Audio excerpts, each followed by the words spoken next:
이스마엘을 낳은 후에 13년간 침묵하시던 하나님이 아브라함에게 나타나셔서 나는 전능한 하나님이다. 너는 내 앞에 행하여 완전하라 라는 말씀을 하시고는 아브라함과 사라의 이름을 바꿔주시죠. 그리고 둘 사이에 태어날 아이의 이름까지 주시면서 할례를 명하십니다. 이게 17장의 내용이고, 그리고 18장 역시 아브라함의 나이 99세 때 일어난 일입니다. 마므레 상수리 숲을 근처에 아브라함의 장막으로 세 사람이 찾아온 거예요. 그들의 범상치 않음을 눈치챈 아브라함은 그들을 자신의 장막으로 초대하고는 극진한 대접을 하죠. 대접을 받은 후에 아브라함은 그들로부터 자신과 사라 사이에 아이가 태어날 거라는 이 말을 다시 그들로 하여금 듣게 됩니다. 접대하던 사라가 텐트 뒤에서 이 대화를 듣게 되는데 90세나 된 내가 어떻게 아이를 낳는단 말인가? 너무나 어이가 없어서 사라가 그만 속으로 웃어버리죠. 이를 알아차린 세 사람과 사라의 논쟁이 시작됩니다. 왜 웃었느냐? 아니요, 안 웃었는데요. 아니다, 분명히 네가 웃었다. 자, 이런 신고 논쟁 후에 세 사람은 소돔으로 길을 떠나는 이야기가 오늘 본문의 내용입니다. 제가 성경을 볼 때마다 늘 습관적으로 던지는 질문 하나가 있습니다.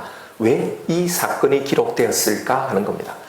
오늘 사건을 살펴보면 별로 그다지 중요한 내용 같지가 않습니다. 왜냐하면 이미 17장에서 하나님께서 오늘 나온 이 내용을 이미 다 나와 말씀하시고 또 거기에 나와 있기 때문입니다. 하나님으로부터 둘 사이에 아이가 태어날 거라는 이 예언을 들었고, 그리고 아이의 이름을 이삭이라고 지으라는 말까지 다 들었죠.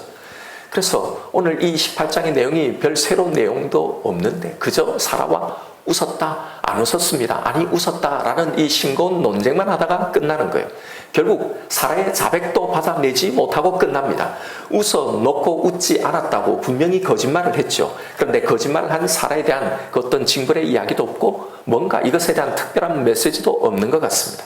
사라에 대한 뭔가 이것에 대한 지적이나 징계 말씀이 있었으면 그래도 이 사건을 보면서 하나님이 열받으시기 전에 자수하여 감명을 찾자라는 뭐 이런 메시지라도 건질 건데 자백도 못 받아내시고 그냥 아브라함의 집에 신방 왔다가 그냥 가시는 겁니다.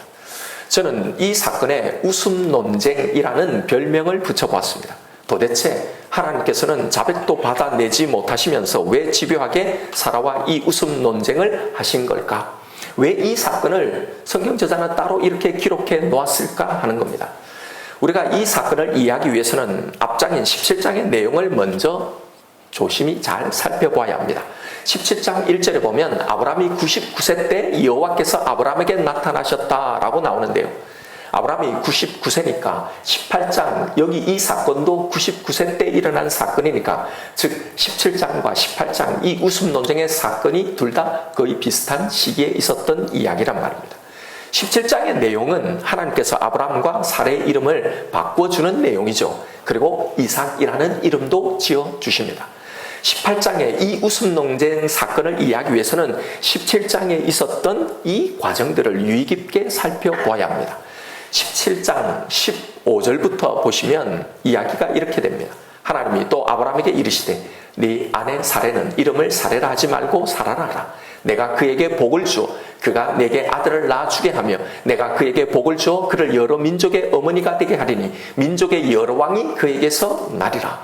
이 하나님의 말씀을 듣고 아브라함이 하는 반응이 나옵니다. 17절에 아브라함이 엎드려 웃으며 마음속으로 이르되 100세 된 사람이 어찌 자식을 낳을까? 사라는 90세니 어찌 출산하리요? 하고 아브라함이 이에 하나님께 아뢰되 이스마엘이나 하나님 앞에 살기를 원하나이다. 하나님이 이르시되 아니라 네 아내 사라가 내게 아들을 낳으리니 너는 그 이름을 이삭이라 하라. 내가 그와 내 언약을 세우리니 그의 후손에게 영원한 언약이 되리라.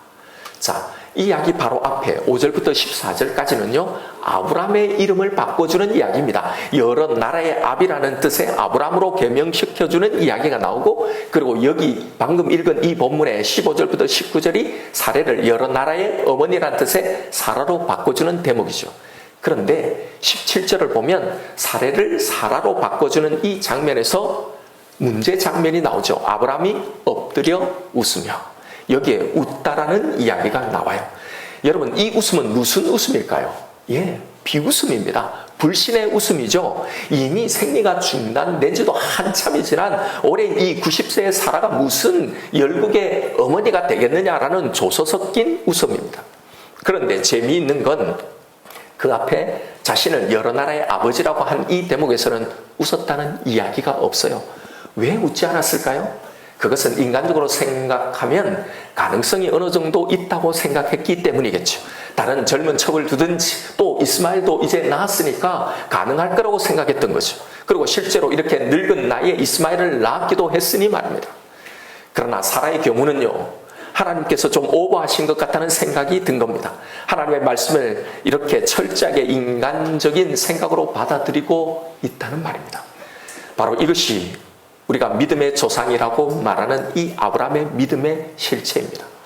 아브라함 하면 우리는 늘 갈 바를 알지 못하면서 본토 친척 아비집을 떠나고 독자 이삭을 하나님께 척바치는 이런 사건만을 생각하는데, 사실 그가 믿음의 조상으로 성경에 등장하는 이유는 전혀 다른 데 있다고 했습니다. 우리와 전혀 다를 바 없는 믿기를 이렇게 지독히도 더디하는 죄인의 이 배경으로 성경에 등장하고 있는 겁니다. 하나님이 뭐라고 이야기하시면 이걸 온전히 그대로 믿지 못하고 항상 내 힘으로 해결할 그 궁리를 부터 찾는 우리와 전혀 다를 바 없는 바로 그 모습이란 말입니다. 아브라함의 믿음이, 인간의 믿음이 어디서 출발한다는 겁니까?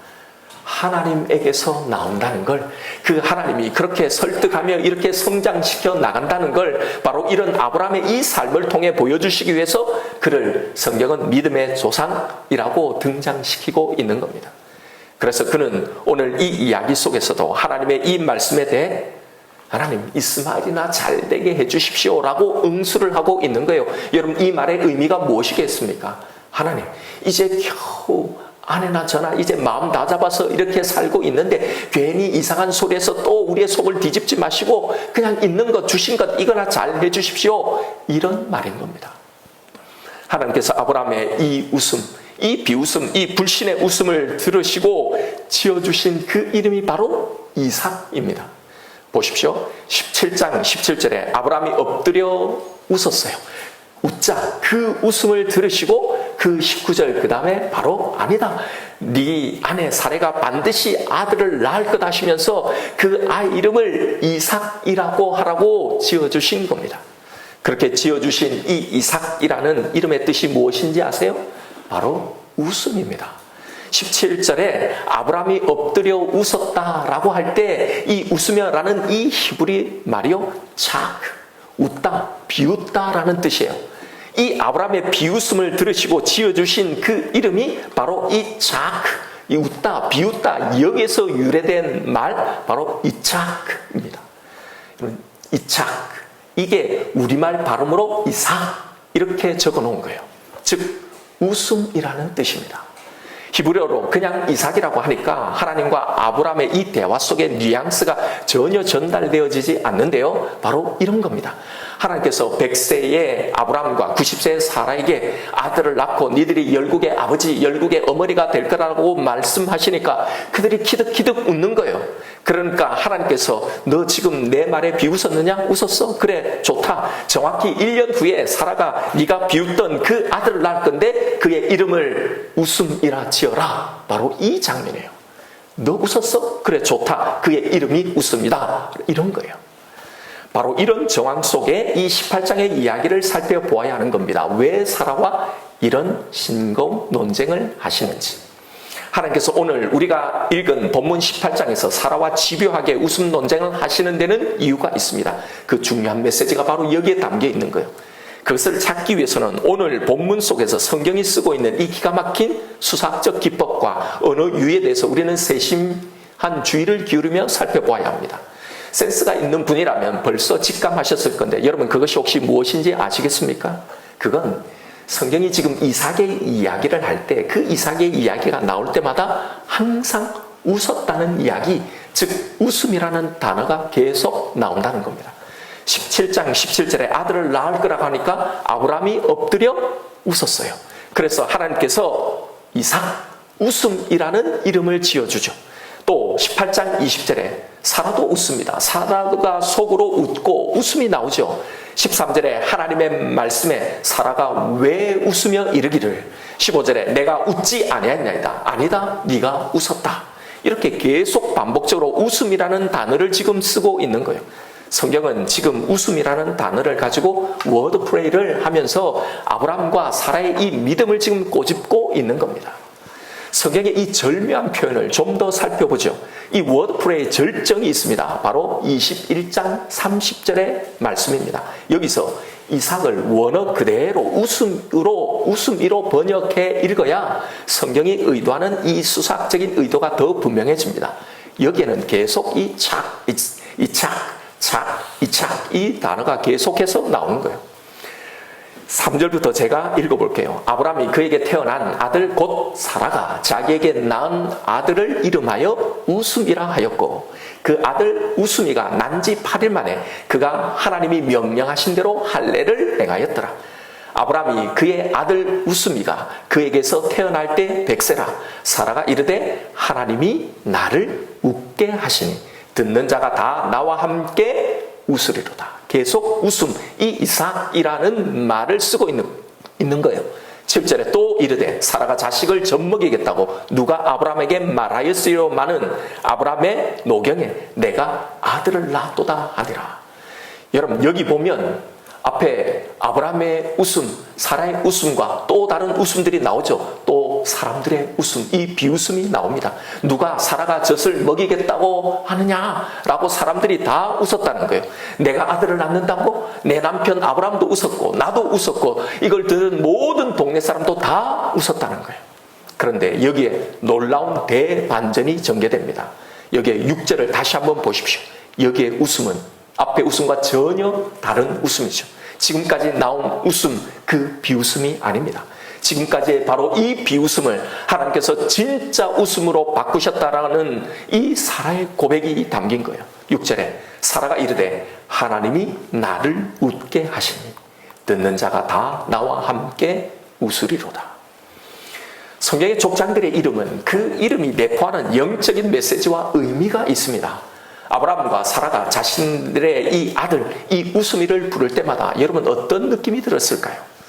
아마 부모가 매일매일 하루를 살아가면서요, 하루 동안 제일 많이 쓰는 단어가 있다면 아이의 이름일 겁니다.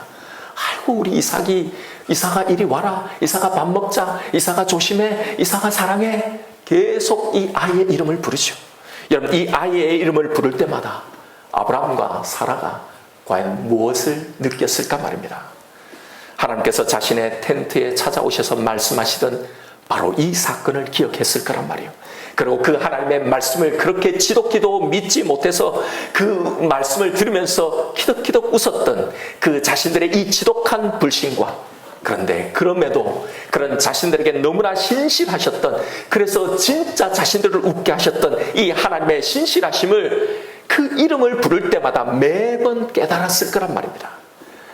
이삭이 이 이야기에 맡은 배역이 바로 이겁니다. 오늘 이 사건을 통해서 우리에게 주시는 메시지가 무엇입니까? 이삭이 누구입니까? 믿음의 조상 아브라함으로 시작하는 바로 그 구원의 시작이요, 그 구원의 첫 출발을 보여주는 이 약속의 시입니다.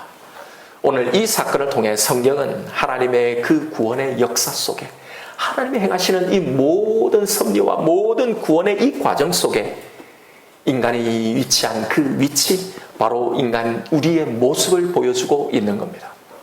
갈대아 우르에서 아브라함을 부르시고 하나님에 대한 그 개념을 그에게 집어넣어 주셔서 그것을 갖게 하시고, 하나님의 그 구원 계획을 그렇게 계속 그의 일생 가운데 이끌어 오시면서 99세 때 이삭을 주시마 예언하시고 100세에 드디어 그 약속하신 그대로 그 구원의 약속을 실현시킬 때까지, 그게 완성될 때까지 아브라함이 한 것이 무엇이고 인간이 한 게 무엇인지를 적나라하게 밝혀주고 있는 겁니다. 하나님의 이 구원 모든 계획 속에 그걸 실현할 모든 그 순간까지 인간이 뭘 했는가? 그것은 웃음입니다. 바로 비웃음이었습니다. 하나님의 구원 계획, 그 실행과 그 완성 속에 개입된 인간의 의는 단 하나도 조금도 없음을 바로 이 웃음 사건을 통해 우리에게 보여주시는 거예요. 여러분, 엎드려 웃고 있는 이 아브라함의 모습이 낯설지 않는 것은 그 모습이 바로 저와 여러분 우리의 모습이기 때문입니다. 우리는 하나님은 전능하시다고 말은 합니다. 그에게는 능치 못할 일이 없다고, 불가능이 없다고 말합니다. 이걸 믿는다고 말합니다. 그러나 그 하나님께서 우리에게 뭔가를 말씀하실 때 우리는 늘 엎드려 혹은 텐트 뒤에 웃고 있습니다. 기도하면서도 속으로는 이게 될까? 정말 이렇게 될까? 정말 이 문제는 나에게 선한 것으로 귀결될까? 정말 하나님의 말씀대로 모든 것이 감사하고 모든 것이 기뻐하는 그 순간이 정말 내 인생, 내 삶 가운데 올까? 늘 의심하고 늘 불안하고 늘 걱정하는 것이 우리의 모습입니다. 보십시오. 지금까지 우리가 걸어왔던 하나님의 이 구원의 이 역사 속에 우리가 한 게 뭐예요? 바로 이 웃음이에요. 비웃음. 하나님께서 우리를 향한 원대한 비전을 보여주셔도 우리는 늘 비웃고 있습니다. 아이고, 저는 아니에요. 제가 어떻게? 우리 남편이 어떻게? 우리 아내가 어떻게? 우리 애가 어떻게? 구원의 문제에 있어서도 마찬가지입니다. 하나님은 너의 구원이 너의 그 선한 행위, 너의 어떤 능력, 너의 어떠함에 있는 것이 아니라 나의 선물이다. 내가 너를 지명하여 불러나니 너는 내 것이기에 너의 구원은 내가 반드시 이룰 것이다. 나는 인생이 아니니 시건치 않는다. 나는 인자가 아니기 때문에 내 선택에 결코 후회함이 없다. 내가 너를 선택한 거로 반드시 너의 구원을 이루고야 말리라는 분명한 그 하나님의 말씀을 우리는 성경에 내듣고 읽으면서도요, 우리는 늘 불안해합니다. 진짜 내가 끝까지 내 믿음을 유지할 수 있을까? 나는 진짜 천국에 갈 수 있을까? 뭔가 열심히 말씀도 보고 예배도 드리고 헌신도 하고 봉사도 하고 그래서 뭔가를 일을 할 때 내가 생각하기에 신자로서 그럴듯한 그런 삶을 살고 있을 때 그때 확신도 가지고 하지만 그러나 그렇지 못할 때는 마치 내 구원이 저 구원의 저편에 있는 것 같고 과연 내가 구원을 받을까? 나는 지금 죽어도 천국 갈 수 있을까? 정말 나는 내 이 신앙의 여정을 성공적으로 마칠까? 내 구원의 이 여정은 진짜 성공할까? 늘 의심하고 불안해하는 것. 여러분, 이게 우리의 모습이 아닌가요? 우리가 분명히 기억해야 할 사실은 우리의 구원의 가능성, 우리의 구원의 확신은 우리 자신에게 발견되어지는 것이 아니라는 사실입니다. 우리의 구원의 근거는 우리 자신의 그 보잘것없는 의, 내가 믿었다고 하는 그 믿음, 그 행위가 아니라요, 오직 하나님 한 분, 그분 자신의 말씀, 그분의 약속, 그 언약, 그 자신에게서만 발견되어진다는 사실을 여러분 굳게 믿어야 하는 겁니다. 우리의 구원의 근거는 뭔가를 믿었다는 우리의 믿음의 행위가 아니라 우리가 믿는다고 여기기 그 이전에 우리를 지으시고 우리를 아시고 우리를 선택하신 그 하나님께 있다는 겁니다. 그래서 끝까지 이 구원의 여정 속에서 비웃음으로 일관하는 이 아브라함과 이 사라의 모습을, 그리고 그럼에도 이들의 이 비웃음을 진짜 웃음으로 만들어 놓으시는 이 하나님의 구원 이야기를 여기서 우리에게 들려주고 있는 거예요. 봐라, 네 모습이 이렇지 않냐? 네 모습이 이럴지라도 나는 반드시 너를 향한 내 계획, 내 목표를 이루고야 만다라는 이야기예요. 오늘 본문이 바로 이것을 보여주기에 기록되어 있는 겁니다. 아브라함과 사라의 이 지독한 불신의 이 믿음 속에서도 하나님은 자신의 의도하신 말을 결코 굽히시지 않고 결코 지장받지 않으시고 그들의 비웃음 가운데도 당신이 계획하신 그 뜻을 이루어 가신다는 거예요. 여러분, 이게 우리가 지난 시간에 살펴본 하나님의 전능이라고 했잖아요. 사라의 고백이 바로 그것이었습니다. 누가 내게 아들이 있어서 그 아이에게 젖먹이겠다고 했겠는가? 사람들이 웃었다. 아브라함도 웃었다. 나도 웃었다. 그렇습니다. 하나님, 이게 제 모습입니다. 이게 우리의 모습입니다. 우리는 비웃음으로 하나님을 신뢰하지 못했지만 그럼에도 불구하고 그 비웃음을 진짜 웃음으로 바꾸시는 그 하나님을 내가 찬양합니다. 여러분, 이것이요 사라의 고백이요 결국 저와 여러분이 해야 될, 아니 결국은 기억고 하게 될 고백이란 말입니다. 이것이 결국 이 하나님의 전능이 도달시킨 그 완전함이라는 거예요. 여러분, 우리 또한 마찬가지입니다. 나의 연약한 모습, 그 불신의 모습, 비웃고 있는 이 모습일지라도 하나님은 우리를 선택하셨을 때 이미 우리를 정말로 웃게 만드실, 지금의 이 비웃음을 이 두려움의 마음을요, 진짜 웃음으로 만드실 완벽한 계획과 그 전능의 능력을 가지고 우리를 이끌고 계시다는 이 사실을 믿어라 말입니다. 바로 이 사실을 알려주기 위해 지금 하나님께서 사라와 집요한 이 웃음 논쟁을 하고 계신 거예요. 그렇다면 여러분, 우리의 할 일은 무엇입니까? 바로 이런 하나님을 인정하는 거예요.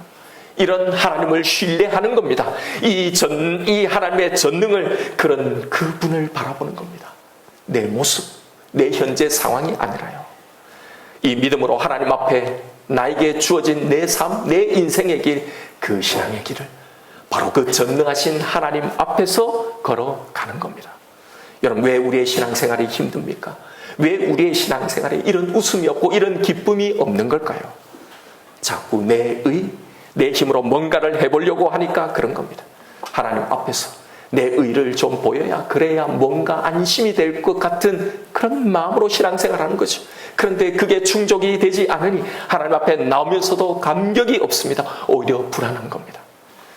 성경의 족장들, 아브라함과 이삭과 야곱의 이 이야기를 통해 주시는 메시지가 무엇입니까? 성경 전체를 통해 우리에게 무엇을 이야기하고 계신 겁니까? 네가 아니고 나다라는 거예요. 너를 보지 말고 나를 보라는 겁니다. 너를 붙들고 있는 이 전능의 하나님을 보라는 거잖아요. 아브라함의 이 하나님을 신뢰하지 못하는 이 불신의 웃음에도 불구하고 결국 하나님은 아브라함을 자신의 가장 귀한 독자 이삭을 바치는 그 자리까지 이끌어 가신 거예요. 바로 이것처럼 우리의 현재 모습이 아무리 연약해도 내가 가장 소중한 나의 이삭은 고사하고, 지금 이 적은 시간도, 이 적은 물질도, 이 적은 마음의 일부분도 두려워서 드리지 못하는 나의 이 수준 연약한 모습일지라도 결국 나의 이삭을 바치는 그 자리, 나의 소중한 것을 하나님께 기꺼이 바칠 수 있는 그 자리, 하나님 아무것 없어도 예수 그리스도 한 분만으로 나는 만족합니다라고 고백하는 그 자리까지 바로 우리를 이끄신다는 겁니다. 내 자신이 아니라 나에게는 아무 능력이 없어요. 그래서 하나님의 이 구원을 견인이라고 하는 겁니다. 견인차 많이 보잖아요. 이 차에는 엔진이 죽었어요. 이 차 자체로는 전혀 움직일 동력이 없는 겁니다. 그런데요, 앞에 있는 견인차가 이것을 끌고 가는 거예요. 바로 내 자신이 아니라 하나님께서 우리를 끌고 그렇게 만드시겠다는 겁니다.